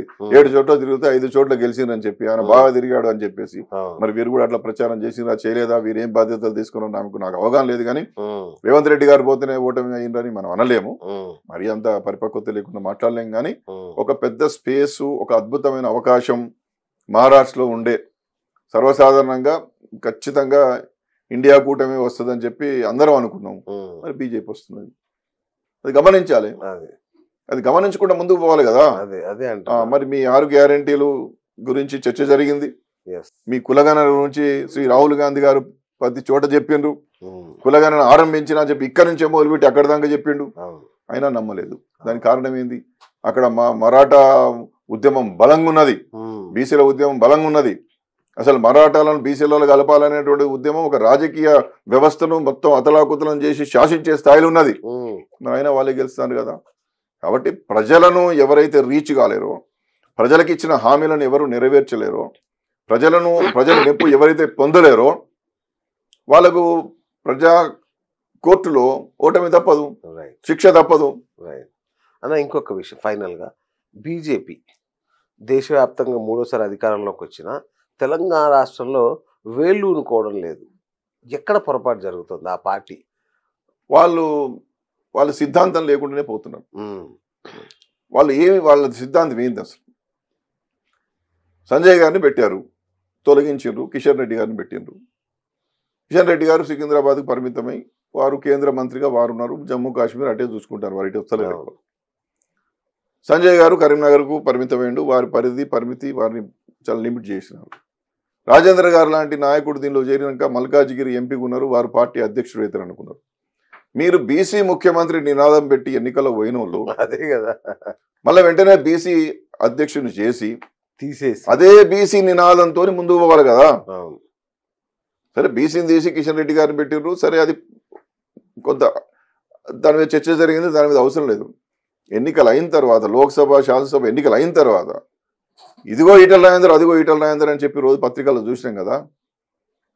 మరి మీరు రాజేందర్ గారిని పెడతలేరు అంటే బీసీ ముఖ్యమంత్రి నినాదం ఏమైనట్టు మీ దగ్గర? బీసీ ముఖ్యమంత్రి నినాదాన్ని మీరు బలంగా తీసుకొని గ్రామ స్థాయి వరకు మీరు బలోపేతం చేయాలి కదా పార్టీని బలోపేతం చేసే కార్యక్రమాలు జరుగుతలేవు. ఎవరికి వారు, ఎవరి ఎజెండా వారిది. శ్రీ రఘునందన్ రావు గారు వారిది వేరే మాట్లాడతారు, శ్రీ కిషన్ రెడ్డి గారు వేరే మాట్లాడతారు, శ్రీ రాజేందర్ గారిది వేరే. ఈ ప్రభుత్వం మీద యావత్ బీజేపీకి ఒక విధానపరమైన నిర్ణయంతో, ఒక స్పష్టమైన ఆలోచనతో రాజేందర్ గారైనా, కిషన్ రెడ్డి గారైనా, సంజయ్ గారైనా, రఘునందన్ రావు గారైనా, ధర్మపురి అరవింద్ గారైనా ఒకటే మాట మాట్లాడాలి కదా. అంతేగా. ఈ కాంగ్రెస్ పార్టీ లెక్కనే బీజేపీ పార్టీ నడుస్తుంది. మూసీ మీద ఎవరు ఇష్టం వచ్చినట్టు వాళ్ళు మాట్లాడతారు, హైడ్రా మీద ఎవరు ఇష్టం వచ్చినట్టు వాళ్ళు మాట్లాడతారు. కిషన్ రెడ్డి గారు మాట్లాడడానికి, రాజేందర్ గారు మాట్లాడడానికి సంబంధం ఉండదు. వారు ఇష్టం వచ్చినట్టు వారు విమర్శిస్తుంటారు. ఒక రకంగా కాంగ్రెస్ ప్రభుత్వాన్ని వెనకేసుకొస్తుంది బీజేపీ.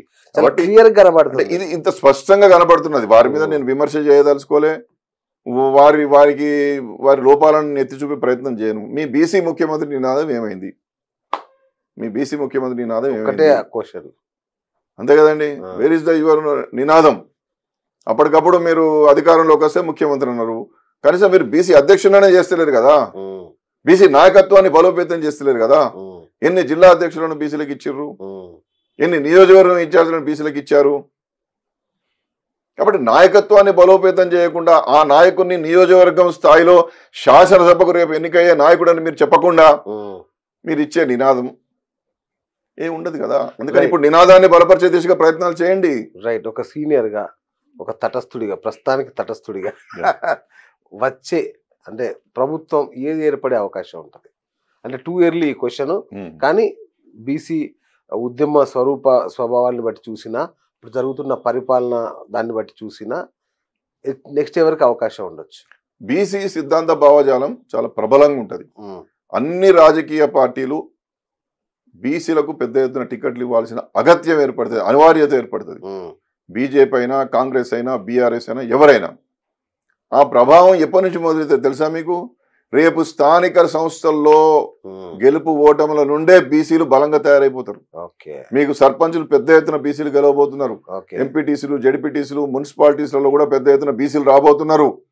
సర్వస్వతంత్రంగా మా నాయకత్వాన్ని మేము బలపరుచుకుంటాం, మేమెందుకు సర్పంచ్ కావద్దు, మేమెందుకు ఎంపీటీసీ కావద్దు, మేమెందుకు ఎంపీపీ కావద్దు అనేటువంటి చైతన్యం బీసీలలో వచ్చింది. దీన్ని గమనించండి. గౌరవనీయులైనటువంటి అన్ని రాజకీయ పార్టీలకు మనవి చేస్తా ఉన్న అధ్యక్షుల వాళ్లకు, బీసీ నాయకత్వాన్ని వదిలేసి బీసీ సిద్ధాంత భావజాలాన్ని పక్కన పెట్టి మేమే నడుపుకుంటామంటే నడవది. బీసీ ముఖ్యమంత్రి నినాదం ఇచ్చినటువంటి భారతీయ జనతా పార్టీ వెంటనే భారతీయ జనతా పార్టీ రాష్ట్ర అధ్యక్షులుగా బీసీని పెట్టండి, నాయకత్వాన్ని బలోపేతం చేయండి. గౌరవ ముఖ్యమంత్రి శ్రీ రేవంత్ రెడ్డి గారు డిక్లరేషన్లన్నీ కూడా అమల్లోకి తీసుకురండి, మీరు ఇచ్చిన హామీలను నిలబెట్టుకోండి. భారత రాష్ట్ర సమితి కూడా మీకు అవకాశం వచ్చింది, బీసీ నినాదం ఏదో ప్రకటించే ఆలోచనలో ఉన్నారు, తప్పనిసరిగా చేయండి. నేను అంటున్నా, మీరు వచ్చే స్థానిక సంస్థల ఎన్నికల్లో 42% బీసీలకు టికెట్లు ఇవ్వండి. నేను బారాసాను విజ్ఞప్తి చేస్తున్నా, అన్ని రాజకీయ పార్టీలకు విజ్ఞప్తి చేస్తున్నా. రేపు 42% చట్ట ప్రకారం ఇచ్చే అవకాశం లేదని చెప్పి తప్పించుకునే ప్రయత్నం కాంగ్రెస్ పార్టీ చెయ్యొద్దు. మీరు 42% ఏదైతే హామీ ఇచ్చారో అఖిల పక్షాన్ని విలువండి. చట్ట ప్రకారం నేను చేయలేని పరిస్థితి వస్తే అన్ని రాజకీయ పార్టీలం 42% బీసీలకు స్థానిక సంస్థలో టికెట్లు ఇద్దామని చెప్పండి. గ్రామ పంచాయతీలలో బీఫాములు ఇవ్వు కదా అంటారు. గ్రామ పంచాయతీలలో కూడా మీ సింపథైజర్స్ ని బీసీల నుండి నిలబెట్టండి. యావత్ స్థానిక సంస్థల ఎన్నికలలో 42% బీసీ ప్రజలకు ఇచ్చే విధంగా మీరు నిర్ణయాలు తీసుకుంటే ప్రజలు మిమ్మల్ని నమ్ముతారు, లేకపోతే మిమ్మల్ని నమ్మరు. మీరు చేసే ఉద్యమాలు కానీ, మీ డిక్లరేషన్లు కానీ, మీ హామీలు కానీ, అధికారంలో ఉన్నప్పుడు ఒక తీరు, అధికారం లేనప్పుడు ఒక తీరుగా చేసేటటువంటి విధానాలు కానీ నమ్మి మోసపోయే స్థితిలో బీసీలు లేరు. స్థానిక సంస్థల ఎన్నికల నుండే బీసీల మీద అభిమానం, ప్రేమ, గౌరవం ఉన్నటువంటి వాళ్ళు 42% టికెట్లు ఇవ్వాలని చెప్పి ఇవాళ బీసీ సంఘాల నాయకులు కావచ్చు, వివిధ రాజకీయ పార్టీలో ఉన్నటువంటి బీసీ సెల్స్ కావచ్చు, నేను వాళ్ళకి విజ్ఞప్తి చేస్తున్నా. 42% స్థానిక సంస్థలలో టికెట్లు బీసీలకు అనేటువంటి నినాదాన్ని బలంగా వినిపిద్దాం. అవసరం అనుకుంటే ఒక సమరాన్ని మనం పూరించడానికి, ఉద్యమాన్ని చేపట్టడానికి మనం అందరం కూడా ఐక్యం కావాల్సినటువంటి ఒక అద్భుతమైనటువంటి ఒక సన్నివేశం ఏర్పడింది అనేటువంటి విషయాన్ని నేను మనవి చేస్తున్నా. ఉద్యమాన్ని నిర్మించడానికి ముందుకు రావాలని చెప్పి కూడా నేను అందరినీ కోరుతా ఉన్నాను. రైట్. స్థానిక సంస్థల ఎన్నికలు ఇప్పుడు జరుగుతాయా? వాటిలో మీ బీసీ రిజర్వేషన్ అమలు అవుతాయా? వీటి తోడు మీ ప్రస్థానం ఏంటి ఫైనల్ గా? డెడికేటెడ్ కమిషన్ ఈ నెలలో అయిపోతుంది, కానీ ఇంకో నెల వరకు వాళ్ళకి ఎక్స్టెన్షన్ ఇస్తారు వెంకటేశ్వరరావు గారికి. ఆయన ఏదో ఒక నివేదిక ఇస్తాడు. ఆ నివేదికలు ఏముంటదంటే, సుప్రీంకోర్టు 50% దాటద్దని చెప్పింది కాబట్టి 50% మేము దాటము, ఎస్సీ ఎస్టీలకు జనాభా ప్రకారం బోంగా మిగిలింది బీసీలకు ఇవ్వండి, అదే అమలు చేయండి అని చెప్తారు. అంటే ఏమవుతుంది, మీకు గ్రామీణ ప్రాంతాల్లో గ్రామ పంచాయతీలు, ఎంపీటీసీలు, జెడ్పీటీసీలలో 21% వస్తుంది అంతే. పట్టణాలలో మున్సిపాలిటీల వాటిలో 31% వస్తుంది. అందుకోసమే నేను అన్ని రాజకీయ పార్టీలకు విజ్ఞప్తి చేస్తున్నా, ఇన్క్లూడింగ్ కాంగ్రెస్ పార్టీ, మీరు గ్రామ పంచాయతీలలో సింపథైజర్స్ ను 42% నిలబెట్టండి. ఎందుకంటే బీఫామ్లు ఉండే ఆడ. ఎంపీటీసీ, జెడ్పీటీసీ, ఎంపీపీ, జెడ్పీలు, మున్సిపల్ కౌన్సిలర్స్, కార్పొరేషన్లలో 42% సీట్లు ఇవ్వండి, అయిపోతుందిగా. నీ చట్టం అవసరం లేదు, నీ డెడికేటెడ్ కమిషన్ రిపోర్ట్ అవసరం లేదు, ఏం అవసరం లేదు. మీ తమిళనాడు ఆదర్శం. తమిళనాడులో ఎస్సీ ఎస్టీ రిజర్వేషన్లు అమలు చేస్తారు, మిగిలిన సీట్లన్నీ బీసీలకే. అందుకని నేనేమంటున్నా, మీరు ఎస్సీ ఎస్టీలకు జనాభా ప్రకారం ఎంత ఇవ్వాలనో రాజ్యాంగం చెప్పినట్టు ఇవ్వండి. 42% సీట్లు ఇవ్వండి. బీఫాములు ఇచ్చేదంటే సీట్లు ఇవ్వండి. గ్రామ పంచాయతీలలో సింపథైజర్స్ నిలబెట్టండి, పార్టీ సానుభూతి పనులను నిలబెట్టండి. ఈ విధంగా చేస్తే బీసీలు నమ్ముతారు, లేకపోతే బీసీలు నమ్మరు. బీసీల రాజకీయ పార్టీ ఏర్పడడానికి ఈ స్థానిక సంస్థల ఎన్నికల భూమిక కాబోతున్నాయి. అందుకోసమే సమన్వయకర్తగా నేను అందరినీ సమాయత్తం చేసే కార్యక్రమాన్ని పెట్టుకున్నా. ఈ ఊకే ఆ కండవ కప్పుకొని ఈ కండవ కప్పుకొని ఈ వీడేం పదవి ఇస్తారా వాళ్ళేం పదవి ఇస్తారా ఈ ఎన్ని రోజులు బతుకున్నది. అందుకని ఈ అడుక్కునే బతుకు మనకద్దు. 42% సీట్లు కనుక ఏ రాజకీయ పార్టీ ఇవ్వకపోయినా ఆ రాజకీయ పార్టీకి వ్యతిరేకంగా మేము ప్రచారం చేస్తాం. ఇచ్చినా ఒకవేళ అందరు ఇచ్చిరనుకోండి కొంతవరకు ఆగుతాం, మళ్ళీ అడుగుతాం చట్టసభలో మా సంగతి ఏంది, ఎన్నికల్లో ఎంత ఇస్తారు, ఇదే 42% ఇవ్వని మళ్ళీ అప్పుడు అడుగుతాం. కాబట్టి ఇదొక సామాజిక ఉద్యమం నుండి రాజకీయ ఉద్యమంగా ప్రణాళికలు సిద్ధం చేసి ముందుకు పోవడానికి సమన్వయకర్తగా నేనంతా కూడా కార్యాచరణ సిద్ధం చేసుకుంటున్నా. నాకు కావాల్సినటువంటి ఎజెండానంతా తయారు చేస్తున్నా. ఇది పెద్దలందరూ కూడా చూపిస్తా, వారు ఆమోదం తీసుకొని ప్రజలందరి దగ్గర పోయి గ్రామం నుండి మరో స్వాతంత్ర సమరంలా రాజకీయ పునరేకీకరణ శక్తులతో రాజకీయ ఏర్పాటు దిశగా కార్యాచరణ ప్రణాళికను సిద్ధం చేస్తున్నా అనే విషయాన్ని మీ ద్వారా రాష్ట్రంలో ఉన్నటువంటి ప్రజలందరూ కూడా నేను వారికి తెలియజేస్తా ఉన్నాను. థ్యాంక్స్ అన్నగారు, thank you so much and all the best. చాలా బృహత్తరమైన కార్యక్రమం తీసుకున్నారు. మీ కళ్ళల్లో 2000 సంవత్సరం కేసీఆర్ ఉద్యమం కోసం నిర్ణయం తీసుకున్నప్పుడు ఎలాంటి డిటర్మినేషన్ కనబడ్డదో ఇప్పుడు మీ కళ్ళల్లో మీ గొంతులో అది కనబడుతుంది. మీకు మరొకసారి ఆల్ ది బెస్ట్ అన్నగారు. Thank you. Thank you. చూసారు కదా, ఇది ఇవాళ బిఎస్ టాక్ షో. నేను మీ బిఎస్ సైనింగ్ ఆఫ్.